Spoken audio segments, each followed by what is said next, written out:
আসসালামু আলাইকুম football fans. আমাদের চ্যানেলের আরও একটি নতুন ভিডিওতে আপনাদের সবাইকে স্বাগতম। সর্বশেষ অক্টোবরের ফিফা উইন্ডোতে দুইটি প্রীতি ম্যাচ খেলতে মাঠে নেমেছিল 5 বারের বিশ্ব চ্যাম্পিয়ন ব্রাজিল। সেইখানে নিজেদের সর্বশেষ ম্যাচটিতে এশিয়ান জায়ান্ট জাপানের বিপক্ষে মাঠে নেমেছিল সেলেসালরা। সেই ম্যাচটিতে অবশ্য জাপানের কাছে 3-2 গোলে পরাজয় নিয়ে মাঠ ছাড়ে ব্রাজিল। জাপানের সঙ্গে ম্যাচটির পর এবার আবারও মাঠে নামছে কোচ কার্লো আনচেলত্তির শিষ্যরা।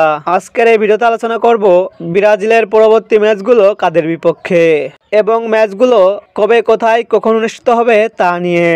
মূল ভিডিওটি শুরু করার আগে আপনি আমাদের চ্যানেলে প্রথমবার এসে থাকলে চ্যানেলটি সাবস্ক্রাইব করে পাশেই থাকুন। 2026 বিশ্বকাপের প্রস্তুতি হিসাবে নভেম্বরের ফিফা উইন্ডোতে দুইটি প্রীতি ম্যাচ খেলতে মাঠে নামবে ব্রাজিল, যেখানে নিজেদের প্রথম প্রীতি ম্যাচটিতে আফ্রিকান মহাদেশের সেনেগালের মুখোমুখি হবে 5 বারের বিশ্ব চ্যাম্পিয়ন ব্রাজিল, যেখানে বর্তমানে ফিফা র্যাঙ্কিংয়ে 1758 রেটিং নিয়ে ফিফা র্যাঙ্কিংয়ের 7 নম্বরে অবস্থান করছে ব্রাজিল। অপরদিকে 1650 রেটিং নিয়ে র্যাঙ্কিংয়ের 18 নম্বরে অবস্থান করছে সেনেগাল। তাই ফিফা র্যাঙ্কিংয়ের দিক দিয়ে সেনেগালের থেকে 11 ধাপ এগিয়ে রয়েছে ব্রাজিল বনাম সেনেগালের মধ্যকার ফিফা ফ্রেন্ডলির এই ম্যাচটি খেলা হবে আগামী 15 নভেম্বর শনিবার রাত 10টায়। তবে এই ম্যাচটির চূড়ান্ত ভেন্যু এখনও নির্ধারিত হয়নি।